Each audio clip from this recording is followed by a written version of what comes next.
I think there's a variety of institutions looking at it, both the House and the Senate Intelligence Committee, the FBI.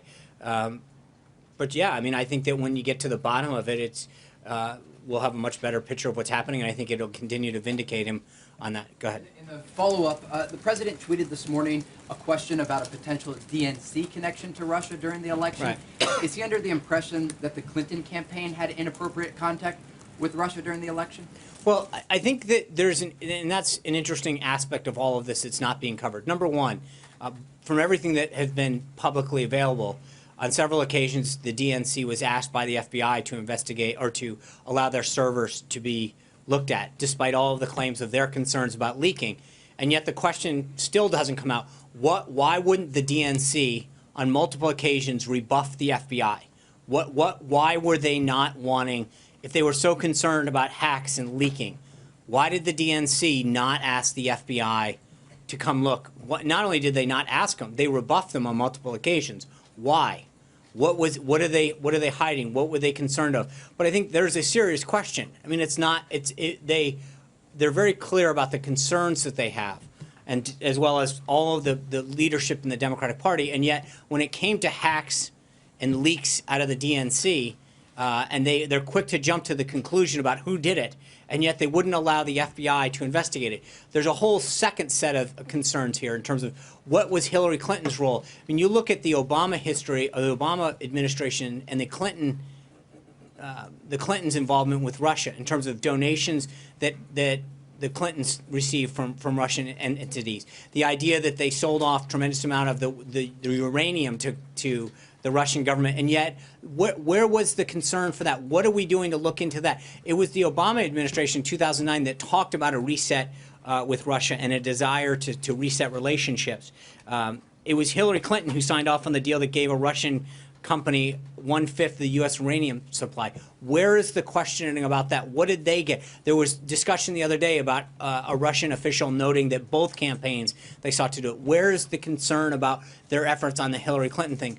The Democrats and the Democratic Party and a lot of those individuals are quick to point fingers, and yet when it comes to discussing their own collusion or questions involving their involvement with Russian officials or buy-offs to the Russians, there's no discussion there. So you've got to wonder on both sides, where's the parity when it comes to these kind of investigations? Margaret.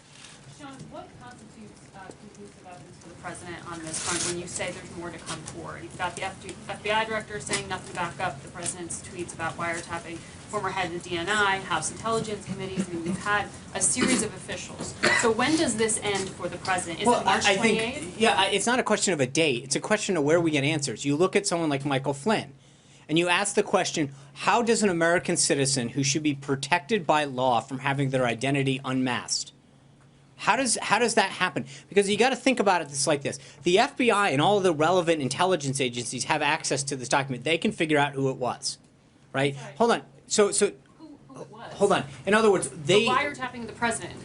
Listen, I understand that. What I'm getting at is that there's a lot of information that we have come to learn about what happened in terms of surveillance throughout the 2016 election and the transition.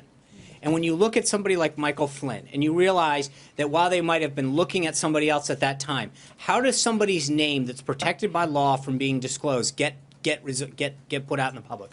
Why was it put out in the public? Because the people in the intelligence community would have had access to that information. They could have found out who it was. But yet, you've got to question, why was a name that should have been protected by law from being put out into the public domain put out there? What were the motives behind that? What else do we need to know? Who was behind that kind of unmasking? So are you saying the president has evidence that we have No, I am saying that there's a lot more questions that need to get asked about what was being done in terms of surveillance. Who was being surveilled? Why were they being surveilled? What techniques? Why are certain people being sort of, quote, unmasked and having their identity known? What was going on? But there's a lot more questions than answers that need to get asked. Who does the president trust to provide those and I answers think we've talked not about the heads of all those agencies? And we've talked about this ad nauseum, that the House and the Senate Intelligence Committees are looking into this. Today is the first of several hearings that Chairman Nunes intends to call. Senator Burr has already talked about it. There's a ways to go, and I get that you guys want to know the end of the book right now, but we're on the first chapter of this process. Steve. So Burr and Nunes, he does trust them. Of course. To provide the We've definitive put out a answers. statement saying so much that we asked them to look into it. So I don't think it should come into any surprise that that's where we have noted multiple times that that's where the president believes the appropriate place in the process and the and for all of these documents to go through. Hey there, thanks for checking out CNBC on YouTube. Be sure to subscribe to stay up to date on all of the day's biggest stories. You can also click on any of the videos around me to watch the latest from CNBC. Thanks for watching.